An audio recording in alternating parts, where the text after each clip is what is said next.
challenge-nya ada apa sih sekarang, Kak? Hari ini kami datang ke Brutus untuk fitting. Ini adalah final fittingnya Mas Kiko. Jadi ini adalah fitting yang ke empat luar biasa loh, yang keempat. Dan alhamdulillah tadi udah dicobain, hasilnya luar biasa. Emang benar-benar sesuai dengan apa yang kami impikan, sesuai ekspektasi. Dari awal ketemu Mas Amin, ngobrol pengennya kayak gimana, sampai diterjemahkan dengan baik. Hasilnya juga bagus banget. Jadi kami happy banget ya, alhamdulillah. Ya, jadi tadi ada 2 baju yang di fitting. Baju yang akan nanti insya Allah akan saya pakai buat acara akad dan resepsi. Karena itu ada 2 baju yang berbeda. Jadi tadi udah dicoba dua-duanya dan hasilnya sih luar biasa ya. Saya happy banget dengan hasilnya. Yang dipakainya juga pas, ditambah juga kan kemarin saya sedikit agak overweight ya. Gak overweight, sedikit lebih lah berat badannya. Terus karena Mel minta, kamu kalau foto nanti biar bagus, jangan buncit perutnya segala macam. Oke, ya udah kita banyak request dari dia juga. Cuman nggak apa-apa, itu request, menurut saya sih request yang positif ya. Jadi saya juga mencoba untuk menurunkan berat badan, dan terbukti dari pertama kali fitting sampai fitting kedua dan ketiga tuh lingkar badan saya tuh kurang lebih turun sampai 6 cm dalam waktu sekitar 1 sampai 1,5 bulan gitu loh. Jadi dia bisa mengambil semua tindakan untuk menurunkan berat badan, challenge-nya langsung dapat. Happy dia. Happy ya kayak. Konsep dari baju pernikahan sendiri berarti kan nanti akan ada 2 baju dengan tema apa aja sih, Kak? Yang pertama baju akad. Baju akad biasa ya, jas, apa sih nama jasnya itu? Base cup gitu. Jas base cup gitulah modelnya, cuman warnanya lebih yang putih atau broken white itu dengan ada payet-payet segala macam, dan ada peci-pecinya pun juga udah dipayet. Kemudian untuk resepsinya bajunya model jasnya ada vest di dalamnya dengan warnanya biru. Navy blue. Kira-kira nih selama proses fitting gitu termasuk yang rewel nggak sih kepada Mas Amin sendiri? Misal kayak banyak request atau gimana sih? Request rewel sih enggak ya, karena setiap kali fitting tuh kayak semuanya progres gitu. Wah gila nih bagus banget, udah mulai kebentuk bentuk jasnya segala macam, cuttingannya tuh udah cocok. Cuman kan memang pas lagi fitting yang kedua aja karena saya berat badannya turun drastis. Jadi harus fitting ulang. Jadi pas dicoba tuh baju ini kok gue jadi kayak baju pinjaman ya, karena ini semua kedodoran. Bener-bener kedodoran, literally kayak baju pinjaman. Akhirnya Mas Amin pun kaget, kok kamu bisa turun banget ya berat badannya. Iya, karena ya udahlah akhirnya pas fitting kedua itu benar-benar dirombak semua.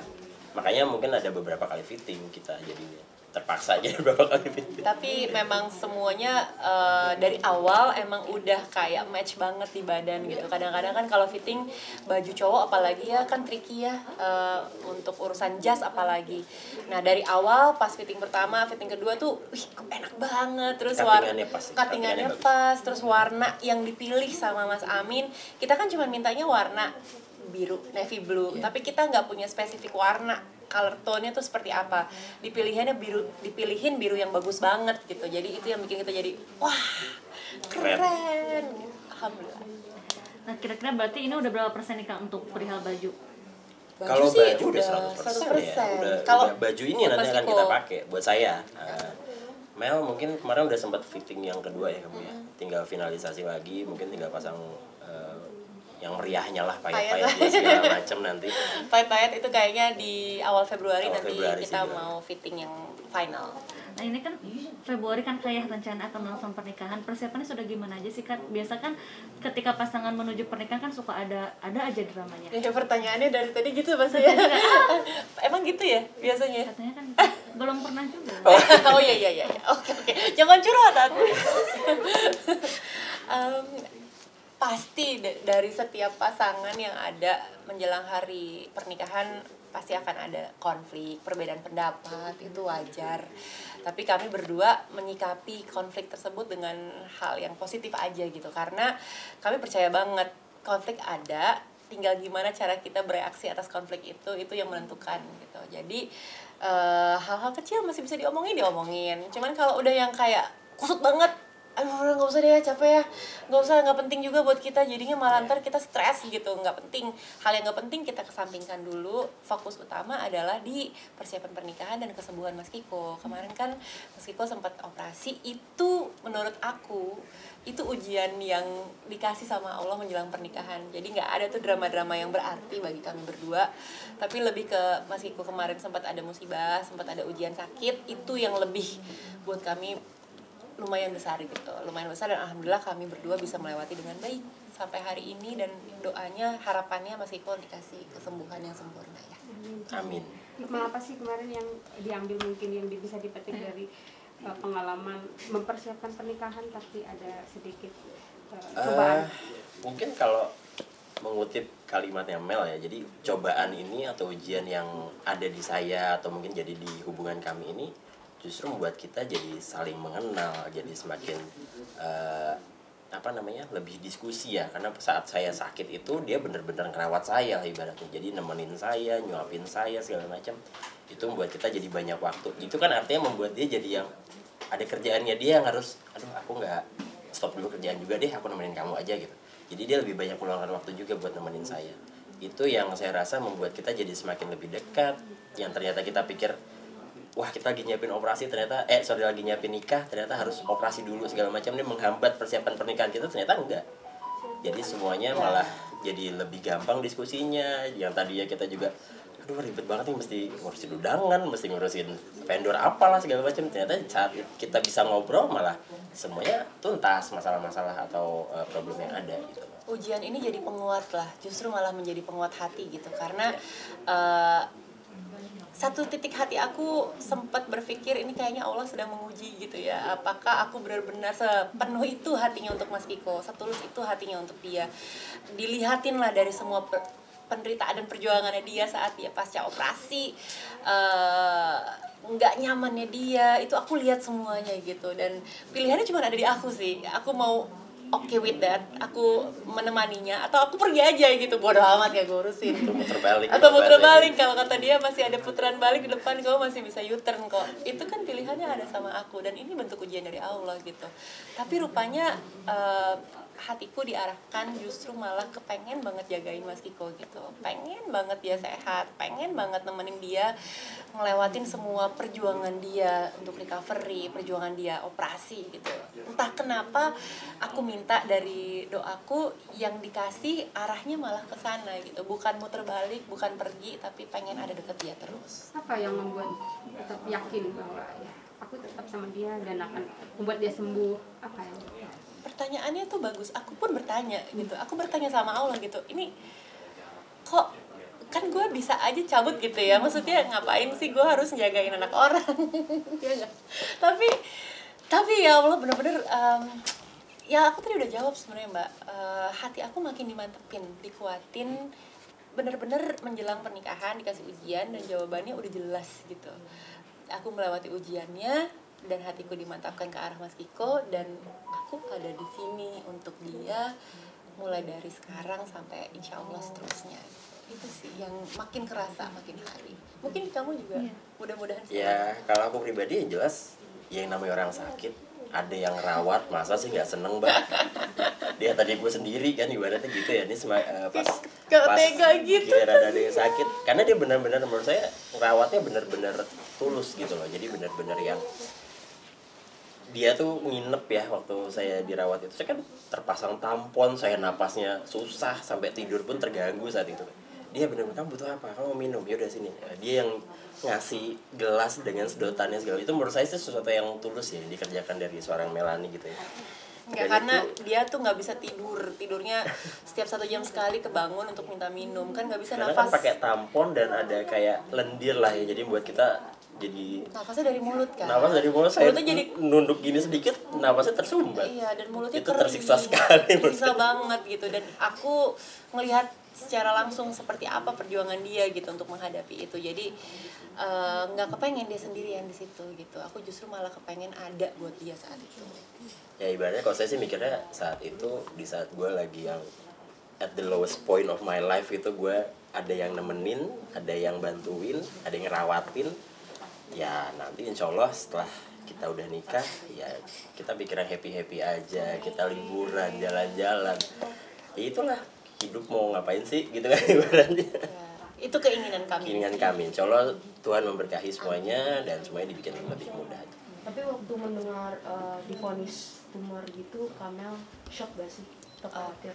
Pasti shock lah, siapa yang gak shock sih? Orang yang aku rasakan sebagai pelengkap kebahagiaanku saat itu, dan kami berdua sedang mempersiapkan sesuatu yang besar.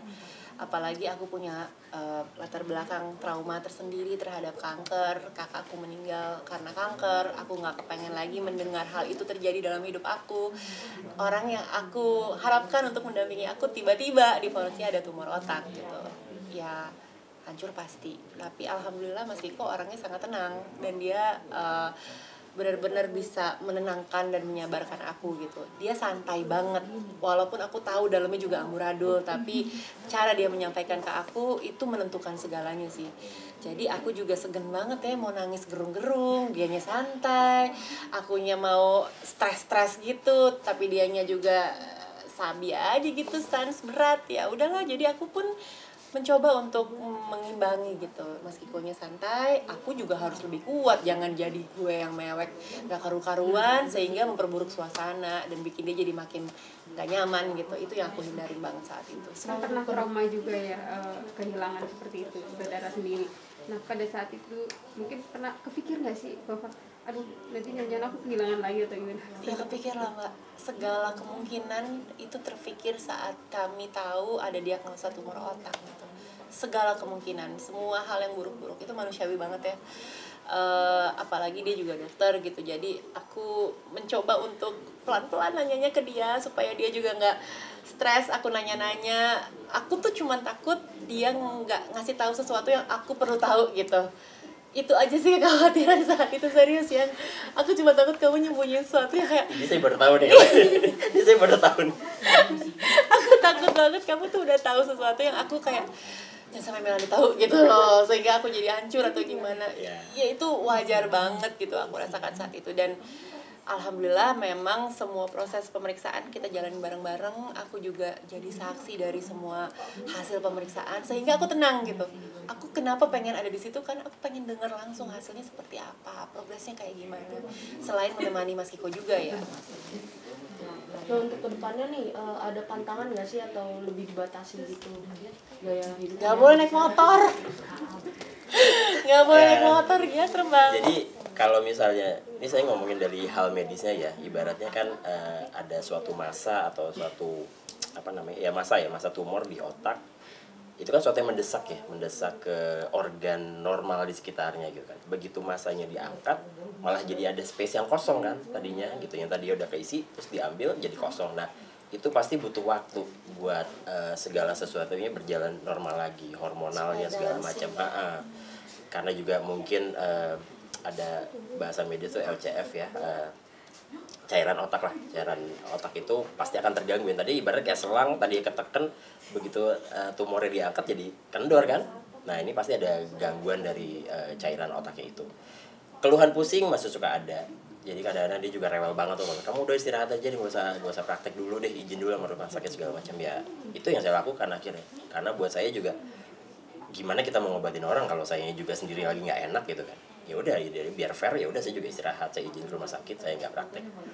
Dia banyak lah, dan mungkin sebenarnya bukan banyak yang dilarang, tapi dari saya sendiri juga udahlah, daripada gue kenapa-napa, karena kita lagi mempersiapkan sesuatu yang besar juga nanti insya Allah bulan Februari. Jadi buat saya juga jangan aneh-aneh juga deh, lakukan sesuatu yang wajar-wajar dulu aja. Segala sesuatu yang kalau misalnya memperberat fungsi otak saya segala macam gak usah dilakuin, gak usah dikerjain, itu dulu aja. Sekarang gimana Kak kondisi keadaannya? Ya saya mungkin tadi udah bilang, kalau misalnya ditanya kondisi kita 100%, saya kondisi udah sekitar 85-an, 90% lah. Belum balik sempurna, cuman insya Allah hari demi hari akan membaik. Amin. Mempersiapkan dalam kondisi lagi sakit gimana tuh ceritanya? Atau Kak Melani yang bekerja sendiri? Aku tuh sempat bilang ke Mas Kiko, aduh ini jangan sampai aku jadi excited sendirian ya, aku sedih banget gitu. Tadinya kita berdua fokus energi, waktu, pemikiran semua untuk pernikahan kami gitu, terus tiba-tiba Mas Kiko sakit, jadinya kayak ya gitu, ada rasa gitunya. Tapi dia berusaha banget meyakinkan aku bahwa enggak, aku cuman butuh waktu istirahat untuk abis operasi aja.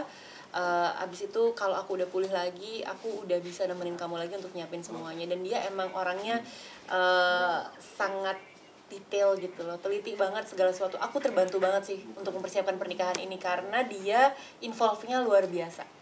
Dia justru malah yang ngingetin aku segala macem gitu. Kan biasanya cewek yang ribet ya, tapi Mas Kiko malah justru yang super karena gini, jadi kalau detail gitu. Saya pikir waktu saya sakit, karena saya dokter ya, jadi saya pikir saya tahu nih kalau misalnya kondisi kayak gini, operasi butuh istirahat berapa lama. Saya bilang sama dia, aku cuma butuh waktu 2-3 minggu saya istirahat. Jangan kasih saya beban pikiran macam-macam. Karena ya itu yang terjadi, karena begitu saya mikir, saya pusing, itu udah nggak enak banget lah rasanya. Akhirnya ya udah, cuman yang terganggu misalnya kayak mesti fitting atau kita harus datang ke tempat vendornya, itu kan sih, cuman kayak lebih susah ya kita cari aja. reschedule lah, cari waktu lain karena kondisinya Mas Kiko lagi nggak bisa jalan, nggak bisa nyetir segala macam gitu kan. Ya kondisinya lebih ke situ. Tapi kalau untuk pemikiran, terus dia nanya misalnya mesti diskusi, yang ini ada masalah di sini, oh iya kita mesti gimana, itu tetap jalan terus sih 24 hour. Kalau itu sih nggak ada masalah. Itu aja. Berarti bolak-balik ke Bali untuk menyiapkan ini atau cukup? Sudah bolak-balik, jadi menjelang hari H justru malah kami banyak di sini. Lebih cool. Tadinya rencana mungkin akhir bulan Januari ini kita ada kepikiran mau ke sana, cuman karena kemarin habis operasi dia juga udahlah nggak usah naik pesawat dulu, taunya takutnya perbedaan tekanan segala macam tuh bikin masalah lagi di kepala kamu. Ya udahlah, tapi kan karena kebetulan kita pakai WO-nya juga orang Bali, jadi semua tektokan ya online aja semuanya, by phone atau video call. Udah sangat dimudahkan kok sekarang.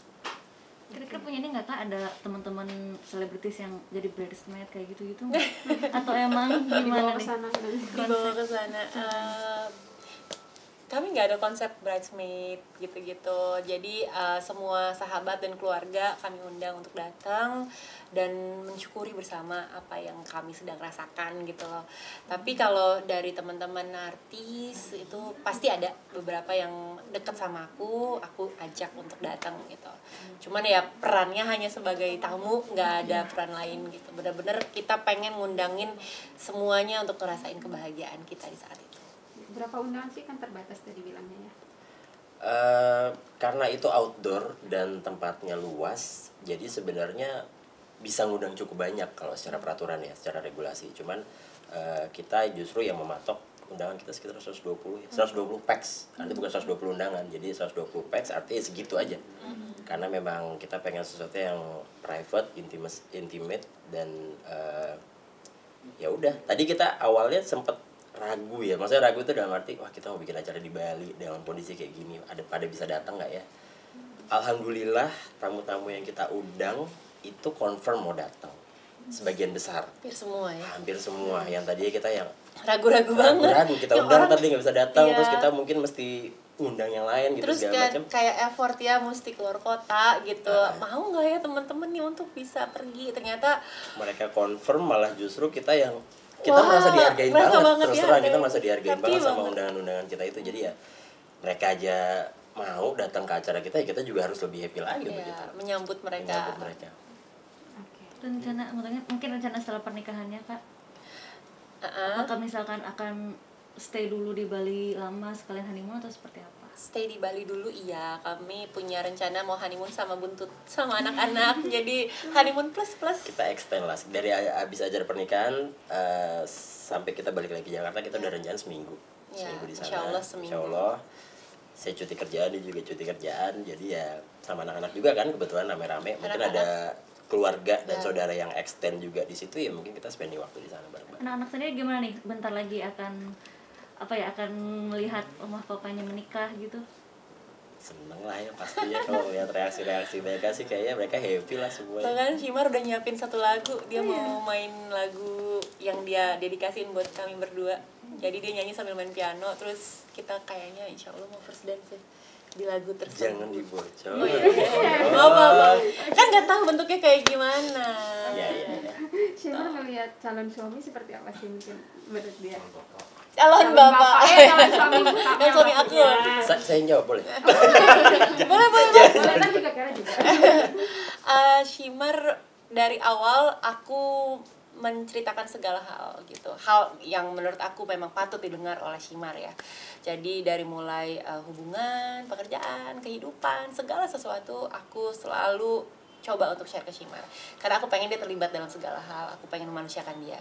Dan itu yang terjadi ketika Kiko datang mendekati aku. Dia tahu ada kehadiran seorang Mas Kiko gitu, dia menerima dengan sangat happy karena Mas Kiko kan juga punya anak yang seumuran. Jadi itu yang membuat Shimar juga ngerasa vibe-nya wah asik nih orang nih, hangat nih gitu. Dia juga merasa disayang gitu. Dan alhamdulillah Shimar itu kan anaknya penyayang banget ya, anak baik gitu. Aku dapat anugerah anak baik, jadi nggak sulit bagi dia untuk menerima kehadiran Mas Kiko. Begitupun sebaliknya, mudah-mudahan Mas Kiko nggak sulit menerima kehadiran Shimar. Itu yang terjadi saat ini, itu yang aku syukuri banget. Kalau Akira mungkin Akira kan agak spesial ya, maksudnya dia speech delay lah, dia sampai sekarang masih belum bisa mengutarakan apa yang dia mau segala macam. Cuman yang kelihatan itu dari gerak-geriknya dia. Kalau misalnya dia happy, dia kelihatan happy. Dia main sama Shimar, saya kan beliin Shimar juga waktu itu skuter ya, kembar gitu saya beliin. Mereka tuh kalau main bisa bareng gitu loh, dan mereka happy main bareng-bareng semuanya. Walaupun akhirnya nggak terlalu banyak ngomong jadinya kan. Cuman kalau misalnya dalam hal happy gembiranya tuh benar-benar kelihatan sih. Karena dan saya ngelihat Shimar tuh ngemong banget, dia sebagai mungkin dia seneng ya, karena kan mereka umurnya cuma beda 6 bulan, 6 sampai 7 bulan lah. Itu saya ngelihat Shimar sebagai sosok kakak ke Akira tuh kelihatan banget. Karena dia kan sendirian juga gitu, semata wayang juga sama-sama. Jadi ketika menerima kehadiran ada seseorang gini yang bakalan memeriahkan hari-harinya, dia excited gitu, rasanya lebih happy sih dia sekarang. Tuh. Ya, Terima kasih. nah, Thank you tinggal semua. relitian baju sedikit. makasih Kak.